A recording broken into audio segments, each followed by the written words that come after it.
이런 제목으로 오늘 말씀을 나누겠습니다.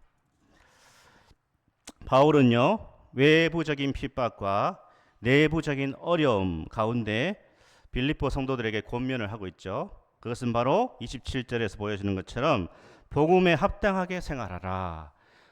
오직 복음에 합당하게 생활하라. 이렇게 권면하고 있습니다. 여기서 오직, 그러니까 이것이 진짜다.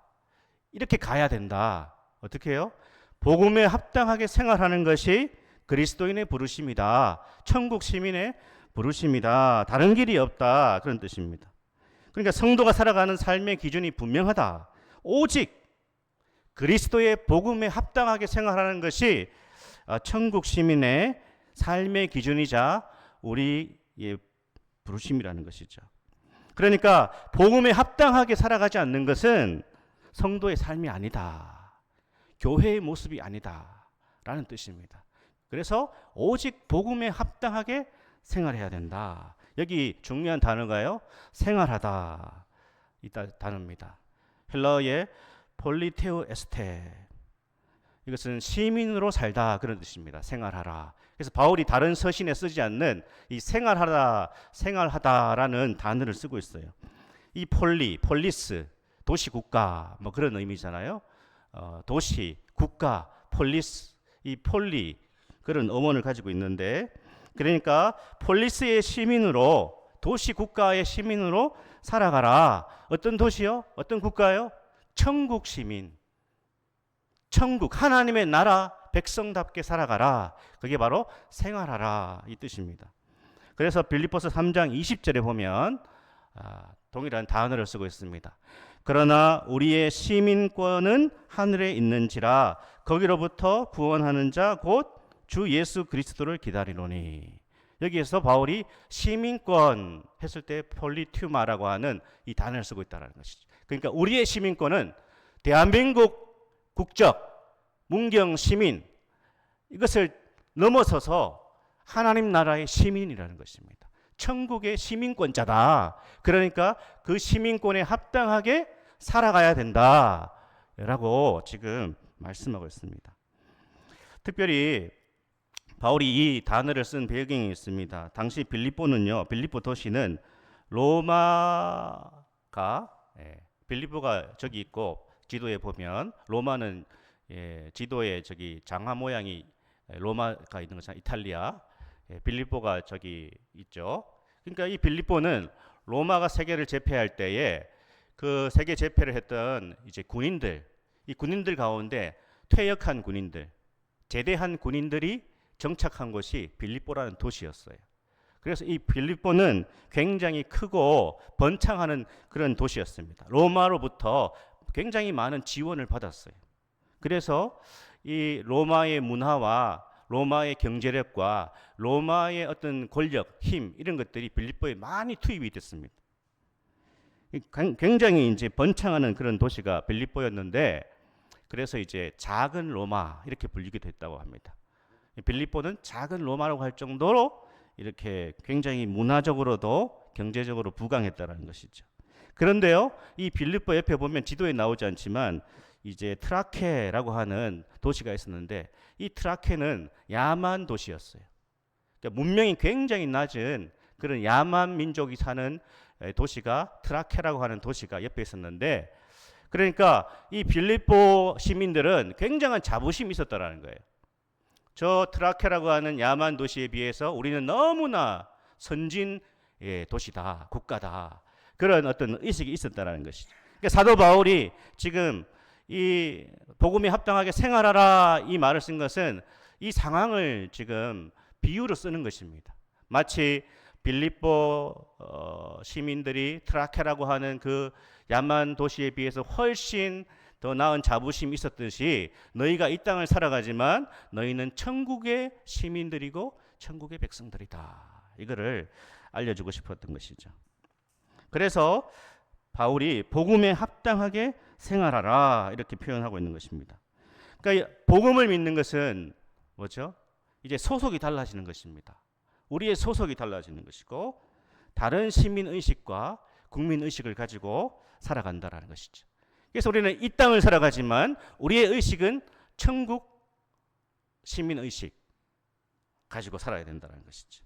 이것을 종교개혁자들 중에 루터와 칼빈은 두 왕국 이론 이렇게 했습니다. 그래서 우리는 두 나라에 살고 있다. 하나님 나라, 세상 나라.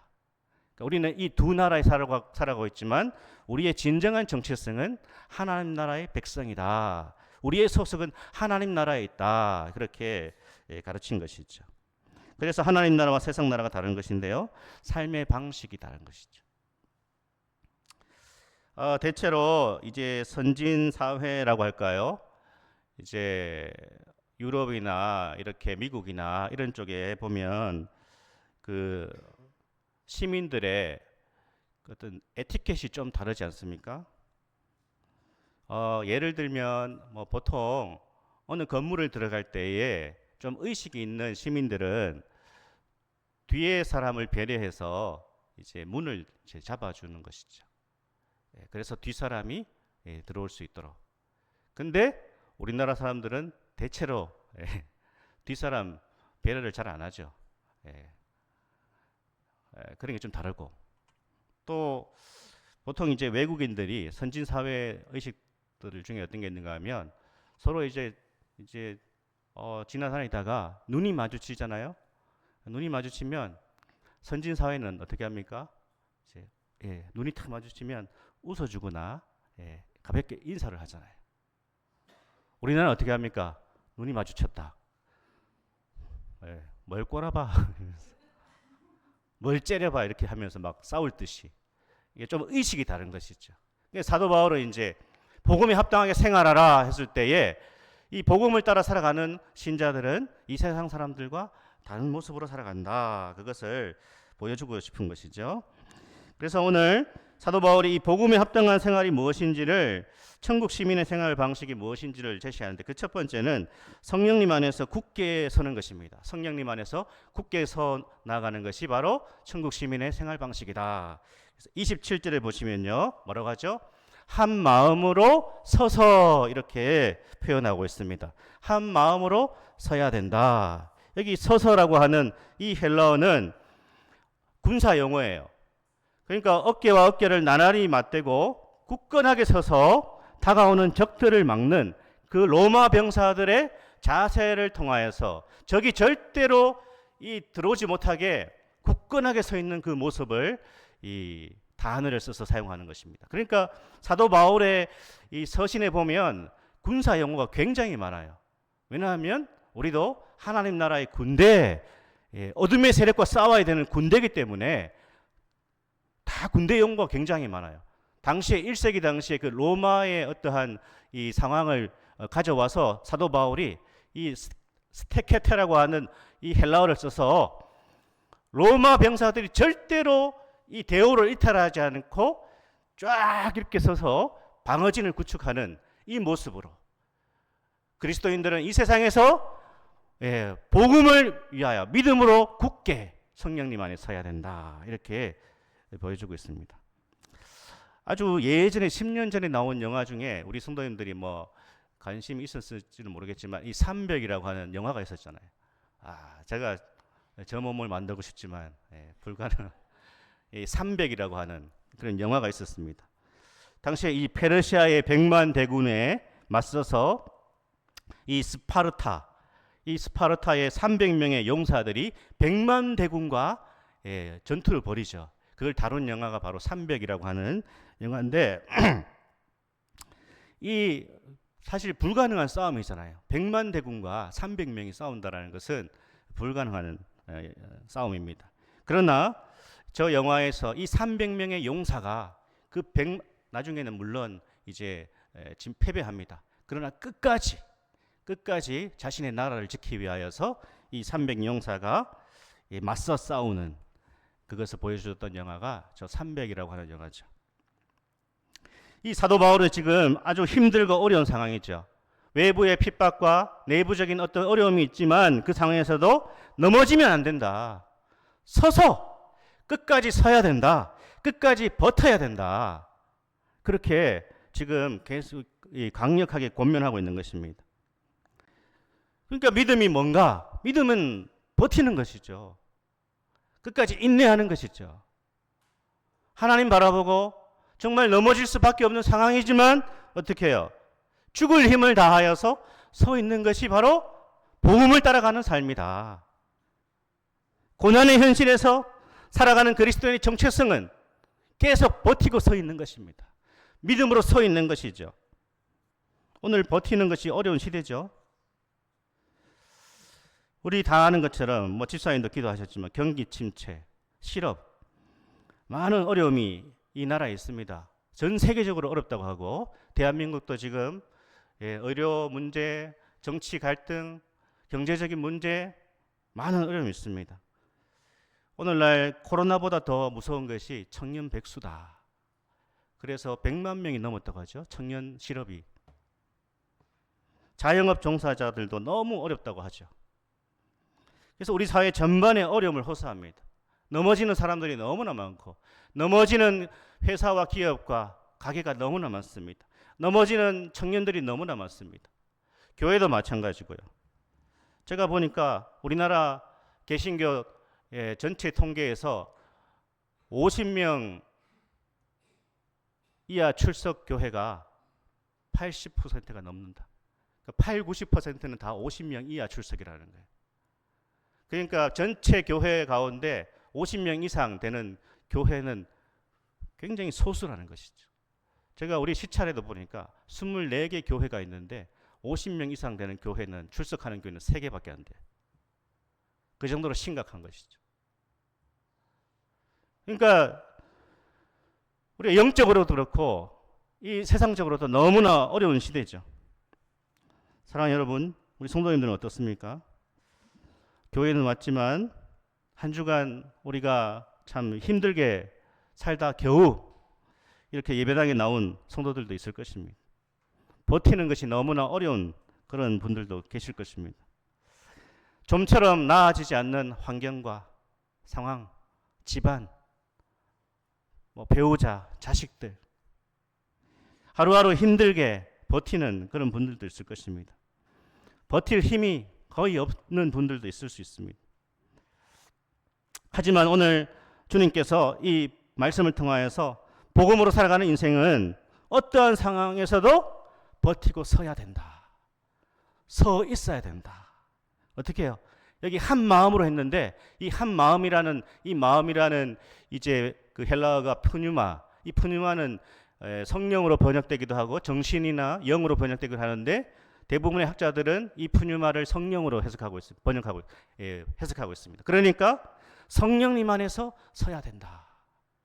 우리가 끝까지 버틸 수 있는 힘은 성령님의 능력과 성령님의 도우심을 받아야 이런 참 힘든 현실에서 설 수 있다라고 말씀하는 것입니다.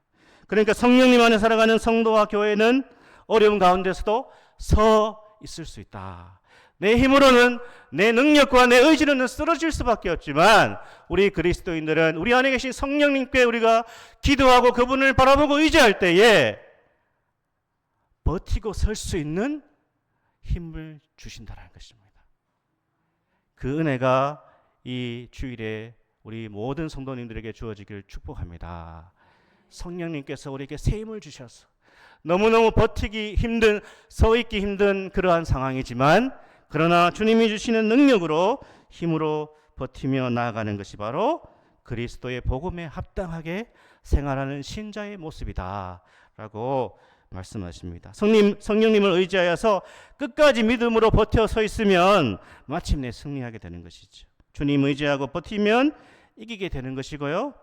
포기하지 않아야 된다는 것입니다. 성령님의 은혜를 구하시고 성령님 앞에 간구하셔서 주님께서 끝까지 우리가 천국 가는 그날까지 믿음으로 서 있을 수 있는 은혜 주시기를 소망합니다. 아멘. 두 번째로는요. 복음에 합당한 천국 시민의 생활 방식은 한 뜻으로 협력하는 것이다. 이렇게 말씀하고 있습니다. 우리 27절을 같이 한번 읽어볼까요? 오직 너희는 그리스도의 복음에 합당하게 생활하라. 이는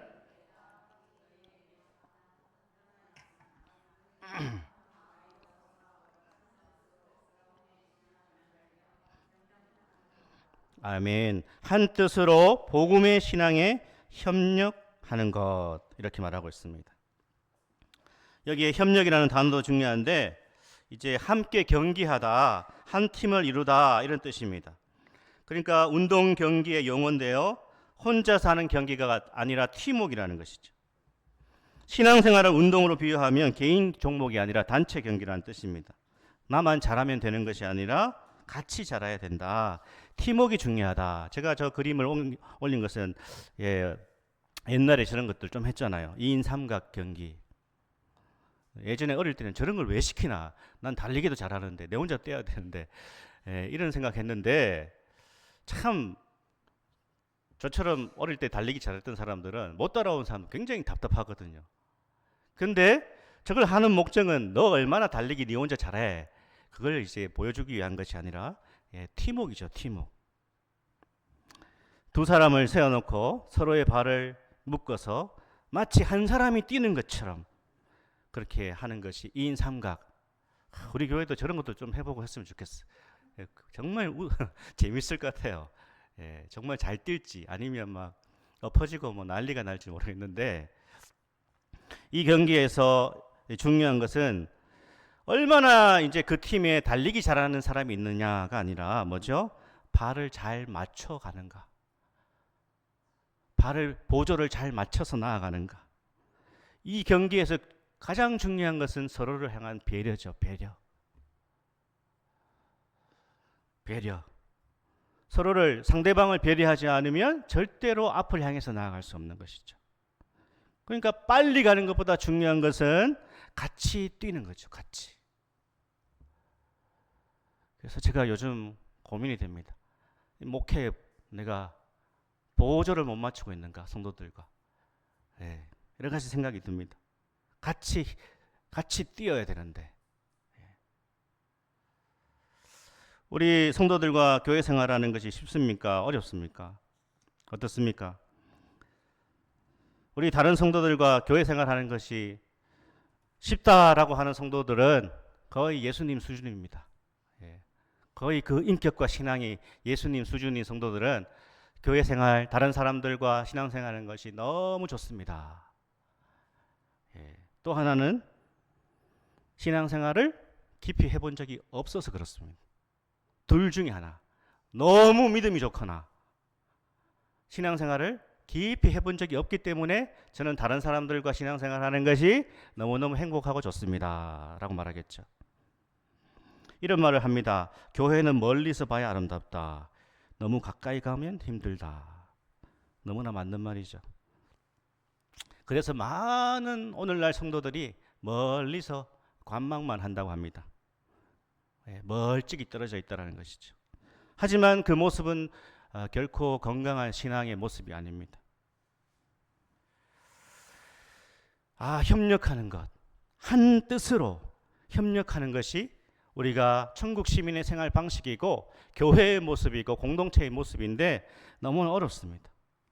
저는 예전에 사역할 때 이런 얘기를 들었습니다. 어떤 집사님이요, 저는요 교회에서 담임 목사님이 좀 강해 설교를 해주셨으면 좋겠어요.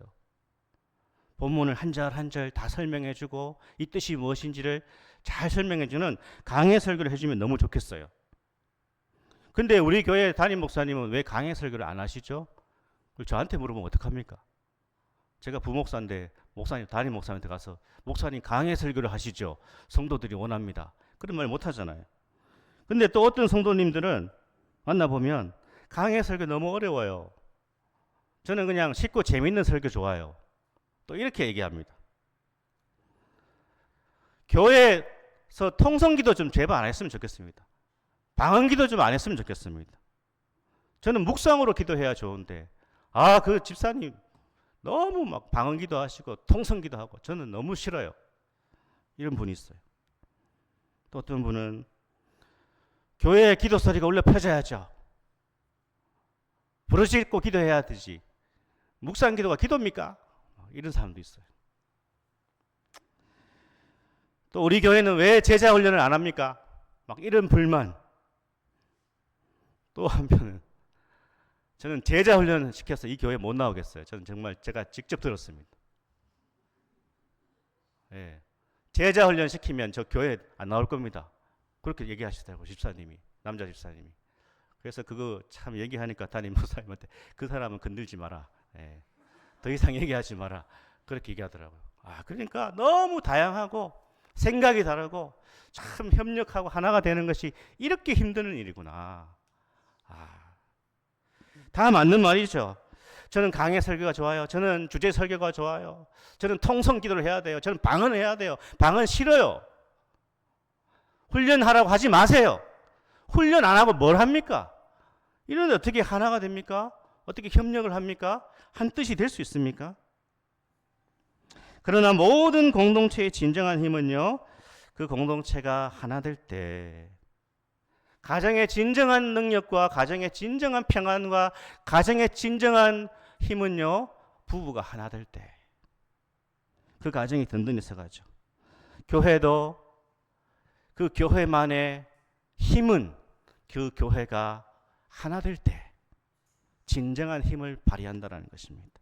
그래서 사도 바울은요, 외부적인 핍박과 내부적인 갈등을 벗어나 우리가 복음 안에서 승리하려면 너희가 한 뜻으로 계속 협력을 해야 된다. 우리의 경기는 네 혼자 잘 뛰는 게 아니야. 단거리 100m 혼자 잘 뛰는 게 아니라 개주라고. 같이 뛰어야 된다고. 팀워크가 중요하다고. 왜 자꾸 네 주장만 해? 뭐가 공동체를 위해서, 뭐가 가정이 하나 되는 데 있어서 중요한 거야?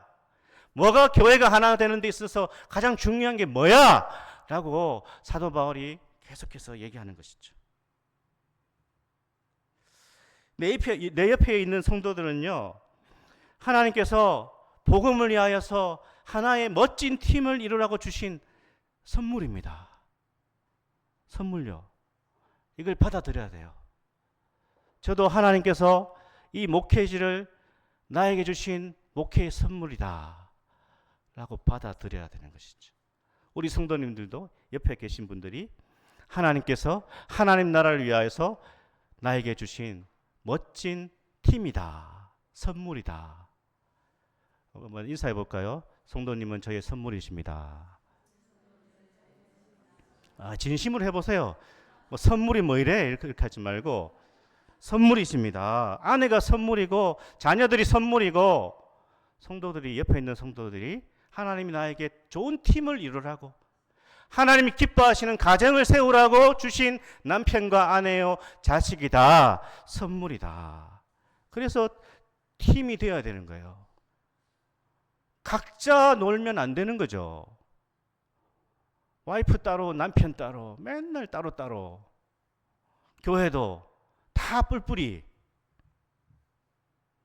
그래서 우리는 이것이, 이 조합이 하나님이 나에게 주신 최선의 조합이다 라고 받아들여야 되는 것을. 그렇게 믿으십니까? 네. 하나님 선수 교체해 주세요. 저 인간 방출해 주세요. 이러면 안 됩니다. 이런 생각하지 않아야 됩니다. 하나님께서 다 알아서 해 주세요. 예. 방출될 사람들은 방출되고, 교체될 사람들은 교체되고, 그 우리 소관이 아니고 우리는 어떻게 해야 된다고요? 그냥 하나님께서 나에게 한 팀을 이루어 복음을 위하여서 이 땅에서 복음을 위해서 나아가라고 주신 하나님의 선물이다. 기도하시면서 참 불편한 성도들도 눈 감고 하나님 저에게 주신 선물로 받아들일 수 있도록 저에게 믿음을 주시고 은혜를 주십시오. 그거 기도하셔야 됩니다. 마지막으로 사도 바울은요, 복음에 합당한 천국 시민의 생활 방식은 고난이 은혜임을 아는 것입니다.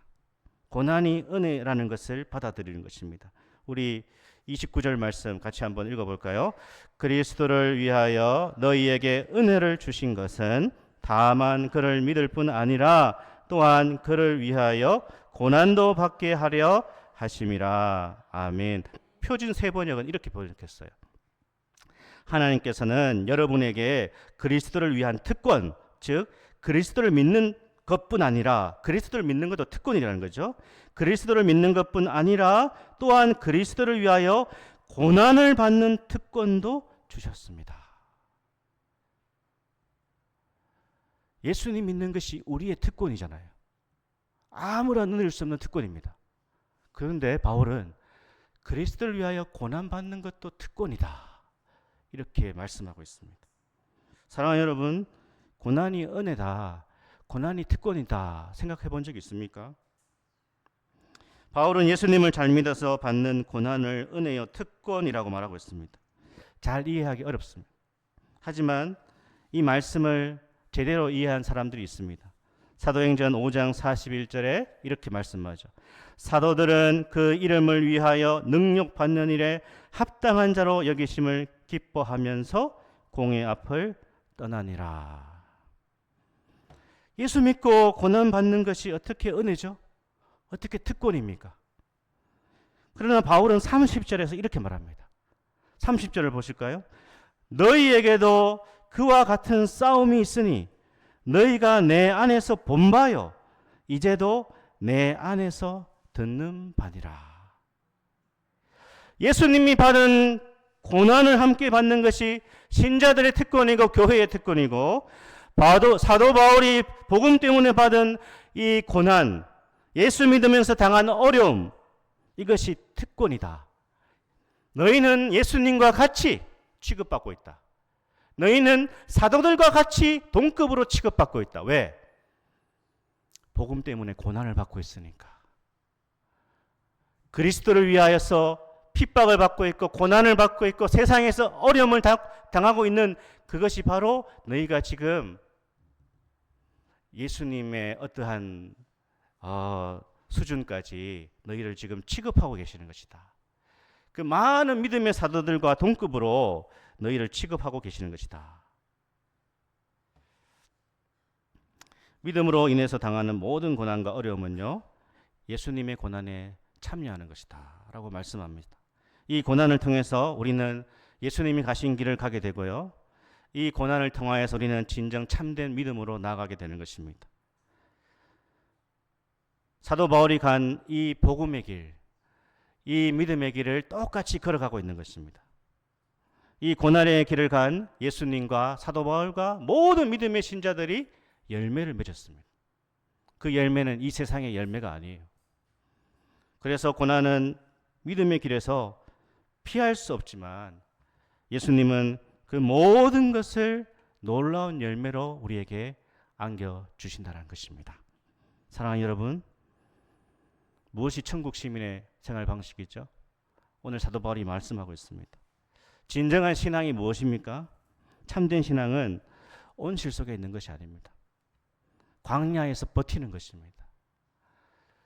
버티는 건요, 광야에서 서 있는 것입니다. 끝까지. 그리고 한 뜻으로 협력하는 것입니다. 고난이 은혜요, 고난이 특권인 것을 우리가 믿음으로 받아들이고 끝까지 그 길을 가는 것입니다. 이것이 천국 시민의 생활 방식이고 이것이 참된 신앙입니다. 우리는 성경의 인물들이 겪었던 기쁨과 환희와 감사와 찬송을 경험하기도 합니다. 이 땅에서요. 그렇죠. 우리는 때때로 이 세상에서 하나님이 주시는 복과 은혜와 기쁨과 감사와 찬송을 올려드릴 때가 있습니다. 하지만 우리는 신앙의 인물들이 겪었던 슬픔과 고통과 눈물과 좌절을 겪으면서 가게 됩니다. 왜냐하면 이것이 진짜 신앙의 실제입니다. 이것이 진짜 신앙의 삶이에요. 이것을 우리가 받아들여야 되는 것입니다. 이렇게 살아가는 것이 천국 시민의 삶의 모습이다라는 것을 받아들이시고 이 땅에서 하나님 나라 백성으로 끝까지 믿음으로 살아갈 수 있기를 축복합니다. 아멘.